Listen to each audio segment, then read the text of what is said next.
Welcome back. Blake Cousins here, third phase of Moon, with a special guest, Preston Dennett, the expert on crash and retrievals. Where is the material going after UFOs crash onto Earth and the military come in, swoop up the evidence, and take it back for experimental programs? Now the expert, he's got the books, we've got videos, locations, eyewitnesses. Hang on everybody, it's going to be a wild ride right here at Third Phase Moon. Preston, thanks for joining us. Well, I think we should just get started. People want to take their minds off what's going on around the world right now, escape from reality, and get into more bizarreness. In regards to the crash and retrieval, tell us, what's the most significant event that you could tell us in regards to this subject matter? Probably that, well, first of all, it's true. There are a lot more crash retrievals than I think people realize, even within the UFO community. It's not just Roswell. That's certainly the most famous case. There was a cluster of UFO crashes at that time in New Mexico, the Aztec Crash and perhaps others. But there are many others. I mean, there was the Paradise Valley crash. That's pretty famous in Arizona. The Kecksburg, Pennsylvania crash in 1965. These are the well-known ones. But I have to tell you, having written a number of books on various states about UFOs, like California, New York, the Southwest, US, each of these states have multiple UFO crash incidents. And if you look into it, there are well over 100 of these types of cases. 200? Oh, yeah. Over 100? Absolutely. A number of them do rest on the testimony of a small number of people, and some have a significant number of witnesses.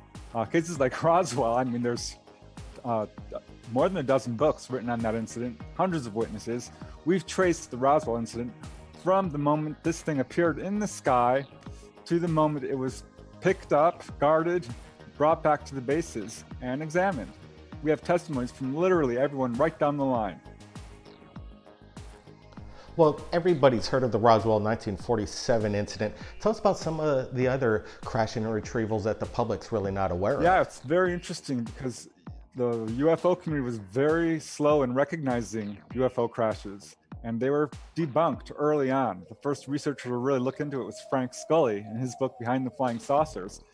And that's where we first heard of the Aztec UFO crash, which is apparently significant. It has divided the UFO community. There's a number of UFO researchers who now think it is real. But we recovered apparently a lot of technology from that particular craft, and I think it had like 15 bodies or something, 12 bodies, a lot of ETs. Wow, so 15 alien bodies? What were they described of their features? What did they look humanoids. like? Were they alive? Not your typical grays, in that they looked a little more human, but it's hard to say, because the Roswell aliens aren't necessarily described as the typical grays as we would, see them today. So this Aztec crash and retrieval incident, when did this happen, and what government swooped in and retrieved the craft itself along with these 15 alien creatures or aliens? It's the U.S. military. They clamped down very hard on this. The Roswell incident was, I think, a real learning lesson for them, because that was the incident that almost got out. They did announce that a UFO had actually crashed, and then withdrew the explanation and clamped down hard and learned their lesson. But there's been incidents before this. The Battle of Los Angeles in 1942, following Pearl Harbor. Apparently, there was this UFO hovering over the city for a couple of hours. We shot 1,500 rounds of ammunition at it. And now we found out that there are documents released through the Freedom of Information Act that appear to say that we've shot one of these objects down during that incident. So there are others. There's Cape Girardeau. So you're saying Cape Girardeau incident in Missouri, also another very early case. And they keep on going on throughout our history up to the present day. So let me get this right. The government was pretty much prepped up after Roswell, and now with the Aztec crash and retrieval, they're kind of fine-tuning their technique in bringing this in and studying these objects and creatures. Yes. What are the implications behind these 15 alien bodies? Where are they now? Yeah, what's happening to all these bodies and all this wreckage? Because apparently there's a lot of it. And researchers, independent researchers, have tried to track this as best as they can. And by all accounts, most of this stuff is originally being sent to Wright-Patterson in Ohio, which is where they study foreign aircraft. And number of cases are traced directly to that. But I have to tell you, numerous Air Force bases across the United States have been implicated with UFO wreckage.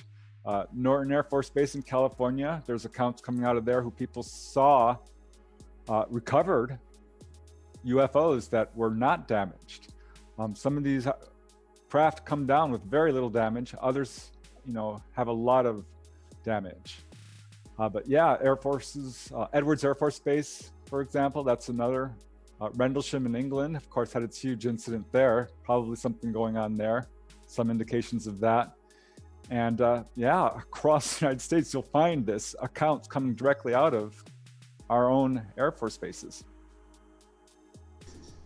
Some people at home listening right now and watching this might think that, how could they crash? Are there malfunctions within the UFO, the craft itself, or are they actually being shut down by our own military? And if so, wouldn't they have had the technology to defend against our own military? Yeah, it's definitely a question other people have raised.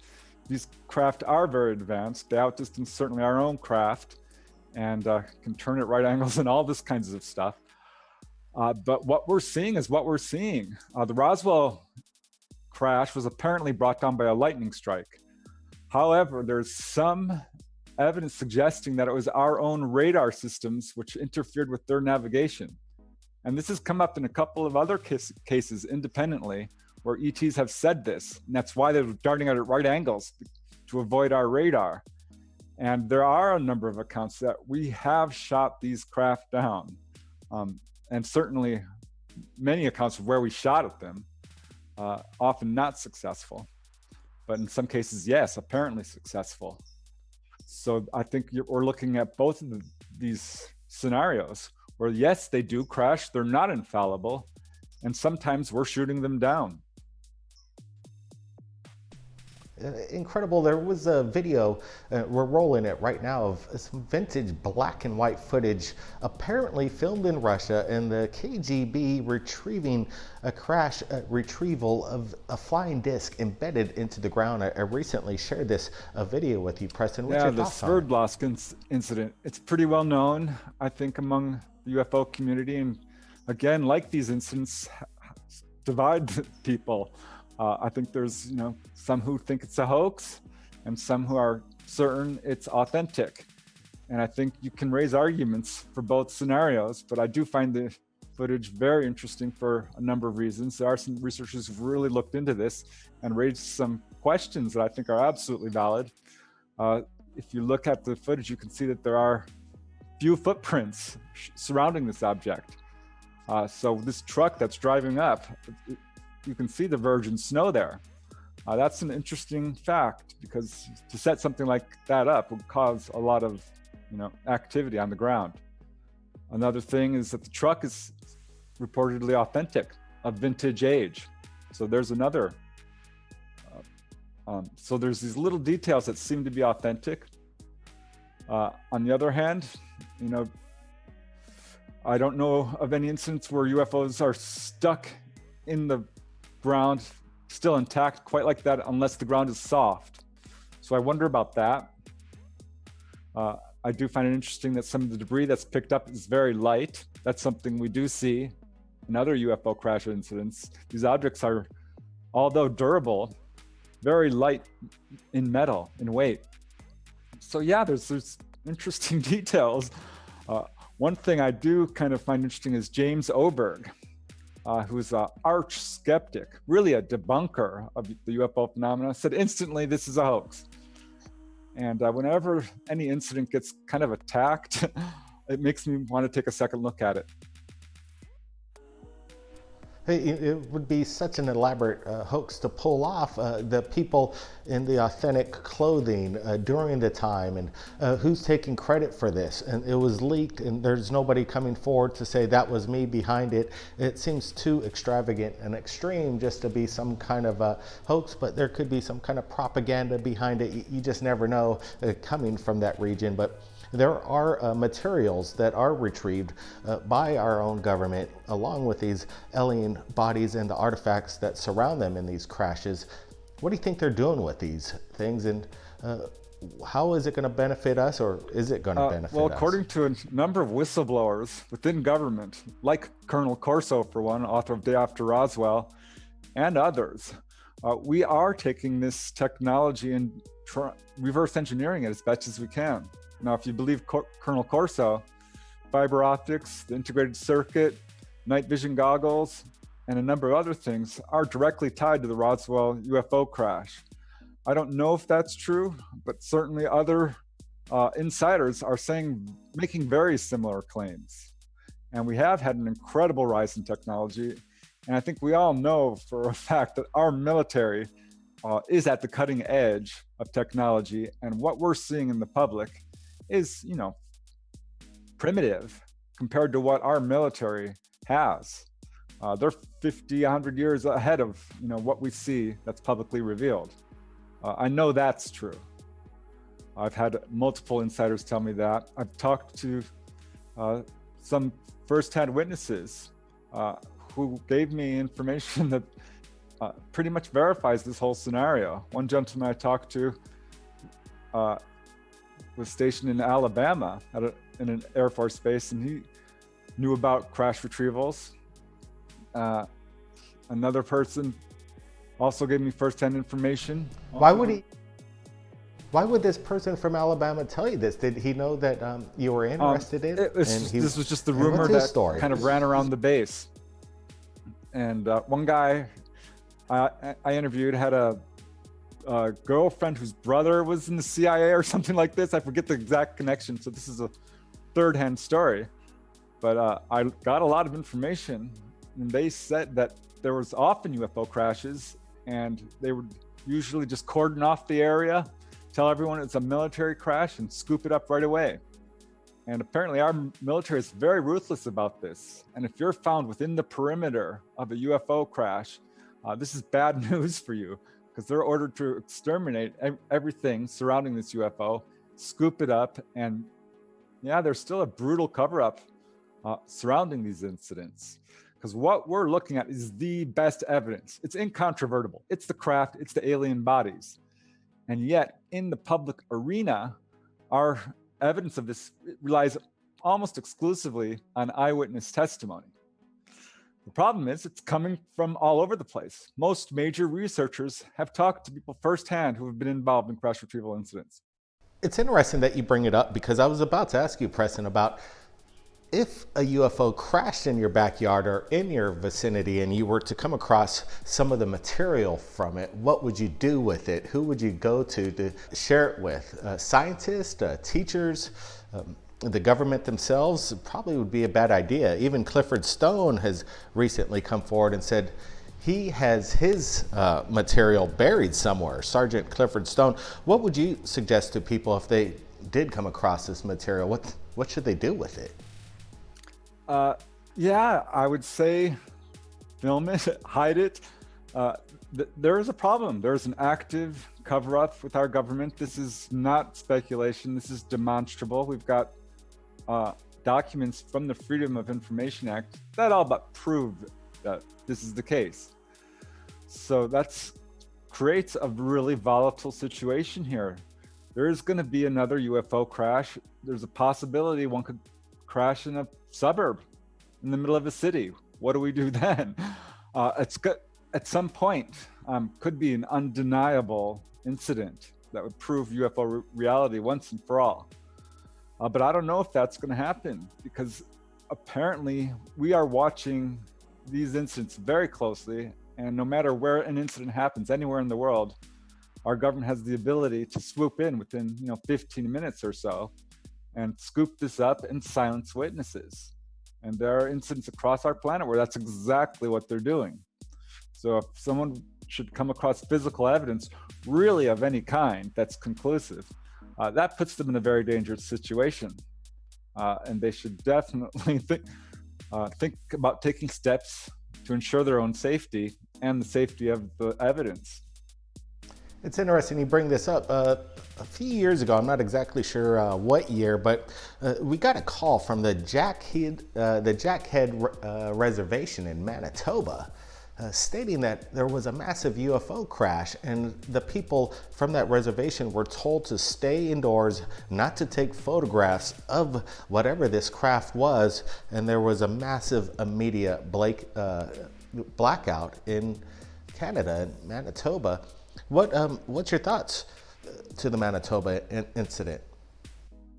I can't speak to that one directly, but definitely there's a media blackout on this stuff. There's a media blackout on pretty much all UFO stories. Very rarely one does make it through to the mainstream, but it's rare. It would have to be a widely viewed incident. And I think there's direct orders to not pursue these UFO stories. I certainly know of some cases where high-level UFO sightings have been quashed, have not been run by the media when they really should have been. So it doesn't surprise me at all that all these crashes are occurring across our planet and are not being covered in the media. This is a very high-level subject. They've got an enormous number of funds that they're pouring towards this to keep it covered up. It's unfortunate because here they are sort of ridiculing witnesses and denying incidents while they know perfectly well the phenomena is real. There must be a competition between governments around the world. They each have their own cases of crash and retrieval. Are they keeping the technology to themselves in their own country, or is it a collaborative effort throughout the world in these governments in a secret program to explore the material itself? It's hard to say. We know only bits and edges about that, but yeah, there does seem to be some competition between intelligence agencies, certainly within our own government, which is very compartmentalized. So we see there are documents about the CIA and the FBI talking about certain incidents and wanting material and this sort of thing. So yeah, we do see some evidence of that. We do see some evidence of government cooperation as well, with the US being allowed to swoop into other countries and investigate incidents, perhaps in Mexico. There was another very famous incident in Brazil, the Varginha incident, which involved ET bodies and the whole deal. So this is something that I think occurs fairly regularly. I'm not sure how common it is, but with incidents occurring, pretty much every state I've looked in depth at, I'm going to say it's, common enough. What happened in the Brazilian incident? What's the details behind this? Yeah, it's a fairly well-known incident about a small town in Brazil, which experienced an ET walking through town. It was seen by a number of people. It was recovered by the military. It was apparently injured. I believe there were multiple humanoids, and the whole incident surrounded with controversy, but there were a lot of witnesses. I've heard firsthand testimonies from some of the first people who came upon this injured ET. So yeah, it's an interesting incident. I think Dr. Roger Lear wrote an entire book about it and has never been solved. It's one of very many of these types of incidents. Don't you think it'd be fair to the people, if they did come across a craft from an extraterrestrial, that they would be told to come forward and share this technology to the world and be more public about it, instead of people, if they did come across this, know that if they did come forward that they may be in jeopardy, that they're now concealing this evidence. Who knows, maybe somebody has the evidence right now tucked away somewhere in the basement or in their closet. Probably they do. There are reports that there are pieces of the Roswell crash, the craft, floating around somewhere. So I imagine that there are people who do have incontrovertible physical evidence of UFOs hidden in their drawer or in their basement or under their bed or what have you. And that's going to come out one of these days. If this is true, and the evidence I think is showing us that, this can't be hidden forever. Truth has a way of taking care of itself. The Roswell craft is lying around somewhere. I want to see it in a museum. The Kecksburg UFO has a monument to that incident in the town of Kecksburg. A lot of first-hand witnesses still remember exactly what happened. And this thing had acorn shaped, it was pretty big, had little hieroglyphic marks all around it. So yeah, where are all these craft? Where are all these bodies? It's not fair that our military keeps this covered up. I think the excuse initially was national security, but now I think it's become a constitutional crisis, really. This is knowledge that is so profound. I think all humanity deserves to know the truth. There is a disclosure movement. We're trending towards disclosure, but it's inch by inch. It's very tightly controlled. I don't know how long it's going to take for this stuff to go completely public, but a day will come when we are shown at least bits of a craft, probably at first, photographs of UFO incidents, crash retrieval incidents, and eventually the craft itself and the bodies. I think that will happen. Well, Preston, you've been on the front line of this and an advocate for disclosure in regards to some of the technology, the material recovered from these crashes, and you've been doing a great job at it. We're just right here at Third Phase Moon trying to get the word out, and I want to let everybody out there in the world, if you could give them a suggestion, Preston, what they should do if they come across this, or maybe reach out. Where's the billionaires offering, you know, untold amounts of money if they were to maybe offer the public a massive amount of money for these materials that they have hidden? Why hasn't this happened? Yeah, it's time we throw some real money and attention at this phenomena. And I think if someone were to come upon a crashed UFO, first thing they should do is get witnesses and bring more witnesses. And if we have 20 or 30 people who are photographing this thing, filming it with their cell phone, well, all bets are off. The cover-up is over, because this information can travel very quickly now. It's the information age. It's never been quite like this. I think we're now in a perfect position to break this subject wide open. All we need is that one lucky incident. And I think if it's handled correctly, yeah, it could change the world overnight, but also has the potential to cause harm and danger if not handled correctly. So yeah. Exactly. I think the information needs to get out as fast as possible with a massive amount of eyes looking at it all at once. And then again, they couldn't cover it up. Well, Preston, it's been our pleasure again having you right here at Third Phase of Moon. Tell everybody where they could check out your books and where they could reach out to you. Yeah, my books are available on Amazon and bookstores near you and other online retailers. I do have a website. If you just Google my name, it should take you there. Got all my books, and you can reach out to me through my website. And yeah, thanks for having me on the show. I always love talking to you guys and appreciate the opportunity. Oh, absolutely. And didn't you just start up a YouTube website? We're going to put the original link below. What are you going to be doing on YouTube? I know it's kind of a new thing for you. I think you should get on it right away. Yeah, I'm trying to put on some new videos, talk about some of my research, what I'm working on currently, some of my books, and just going into it a little more depth and showing some interesting images that relate to my research, and just having fun with it. Yeah, just started doing it, so we'll see where it goes. All right, Preston. Well, it's been our pleasure again having you on. And people out there, if you do come across something that's fallen from the sky and you don't know what it is, film it, tell your friends, put it on social media, and contact Third Phase of Moon. We'll put it out and share it to our approaching 760,000 subscribers. Keep your eyes on the skies, everybody. We appreciate your support. Be safe. Blake Cousins. We'll see you again next time.